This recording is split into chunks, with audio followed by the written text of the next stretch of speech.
Nagbakasyon ang pamilya ni Tina sa isang resort. Ang bayan doon ay simple lang at makaluma. May mga lumang sasakyan, mga lumang bahay at mga lumang kasangkapan. Pinapanatili ng bayan ang kanilang minanang tradisyon. Kasama ni Tina ang kanyang asawang si Dick at batang anak na si Tony. Nilibot nila ang masayang lugar na hitik sa mga sinaunang kultura. Sa ganda ng karanasan ni Tina sa bayan, ay nais niyang mag-uwi ng mga souvenirs, kaya naganap siya ng isang antique shop. Maraming antique shop sa lugar na yon, ngunit wala siyang napupuso ang bilhin. Hanggang sa napadpad sila sa huling antique shop na yon. Pumasok sila sa antique shop, maliit lang yon. Siksikan ang mga antigong bagay na parang wala ng oras magayos ang may-ari na isang matandang babae na may katabaan. Maraming mga lumang porcelain dolls, music boxes, mga instrumento gaya ng violin, lumang piano na punong-puno ng alikabok na napapatungan ng mga banga at gitarang patid-patid ang kwertas. Sa isang tagong sulok ng shop ay may isang parang nakasandal na bagay na nababalutan ng pulang makapal na tela. Ano po ang bagay na yun? Tanong ni Tina sa may-ari. Yan ay salamin. Ibinenta din yan sa amin ng isang dayuhang taga-Europa. Sagot ng may-ari.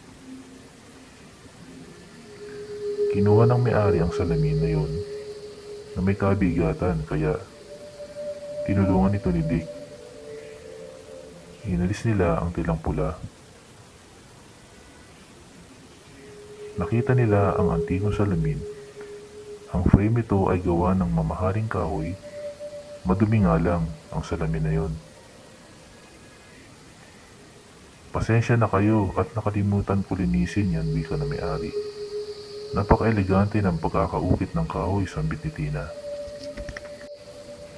Naisip ni Tina na bagay ang salamin na yon ilagay sa kanilang sala. Binayaran na nila ang salamin at bumalik na sa resort. Sa resort ay masaya silang tatlo na naligo sa dagat at naglaro ng pasahan ng bola. Kinagabihan naman ay nagsiga silang tatlo. Masaya silang nagkukwentuhan at nagbibiruan. Pumasok si Tina sa loob at tinignan ng salamin. Kinuskus niya ng kaunti at nakita niya ang refleksyon ng ilang bahagi ng kanyang mukha. Mami, tinawag siya ng anak na para kumain. Iniwan ni Tina ang salamin nang biglang may sumilip ng bagya mula sa loob ng salamin. Mukha ng isang babae. Kinabukasan ay palis na ang mag-anak at hinahanap ni Tony ang kanyang beach ball. Nilaro ko pa yun kagabi at itinabi ko naman yun sa ating kwarto, sambit ni Tony. Nakauwi na sila sa kanilang tahanan at inayos na nila ang kanilang mga dalahin. Nilinis din agad ni Tina ang salamin at ng kasambahay nilang si Chiki. Inilagay nila sa sala. Napakaganda at nakuha ko lang sa murang halaga, pagyayabang ni Tina kay Chiki. Parang nakakatakot naman ang itsura niyan, ma'am. Lumang-luma na, sagot ni Chiki. Ang lumang tela, ma'am, saan ito ilalagay? Labhan mo na lang, maganda ito isabit sa ibabaw ng salamin na parang kurtina, wika ni Tina. Sumalubong si Catriona, ang mabalahibo nilang pusa, at kumiskis ito sa mga paa ni Tina. Catriona, inalagaan ka ba ni Chiki? At hinimas-himas ang alagang pusa. Nung gabing iyon, bago pumasok ng kwarto si Tina, ay nagsalamin muna siya at nagsuklay ng buhok. Gandang-ganda siya sa salamin. Nang pagtalikod niya, ay naroon pa rin ang kanyang refleksyon at nakangiti, ngunit pailalim ang tingin nito sa kanya. Kinaumagahan ay tuwang-tuwa si Tony dahil sa nakita niya ang beach ball na naiwan nila sa resort. Tinanong ni Tina kung saan niya ito nakita.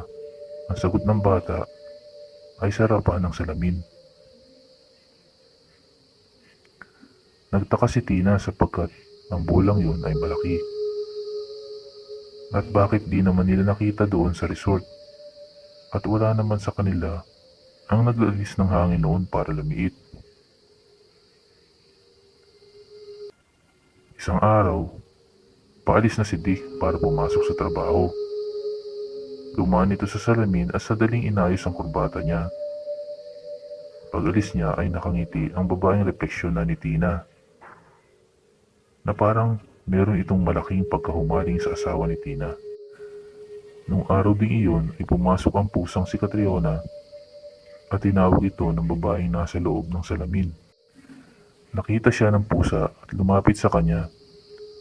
Lumabas ang kamay ng babae sa salamin at kinuha ang pusa. Kinarga at binali ang leg nito.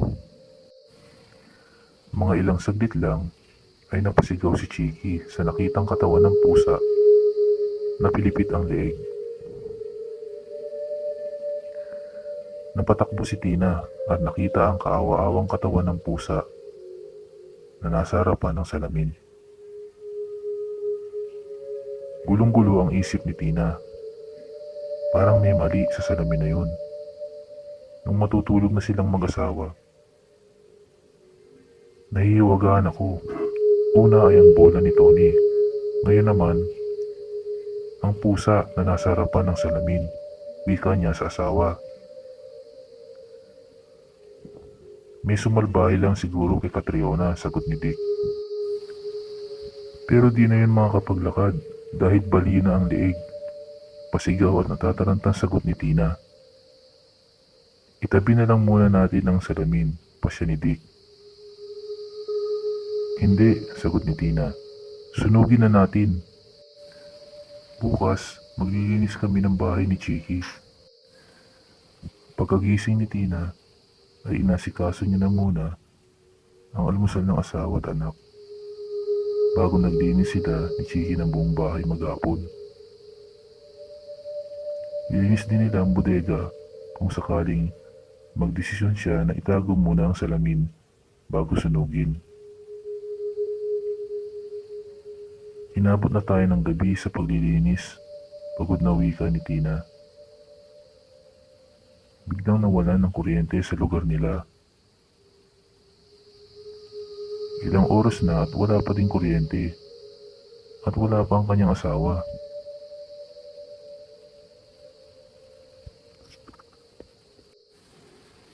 Ma'am, paubos na po ang kandila, sambit ni Chiki.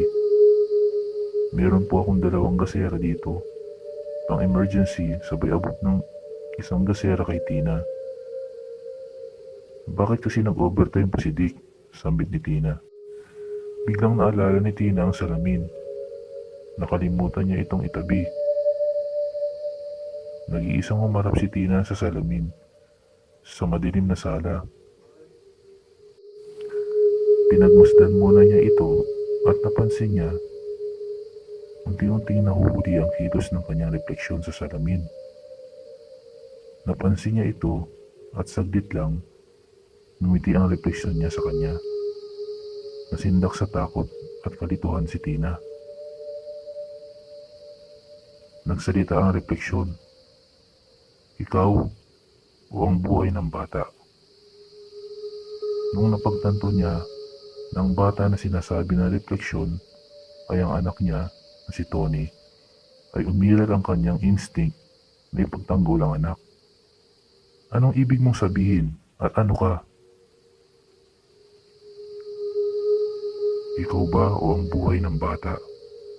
Ikaw, kapalit ko dito sa loob ng salamin, sagot ng babae, at biglang nawala ito. Naalala niya ang anak sa itaas at tutulog na.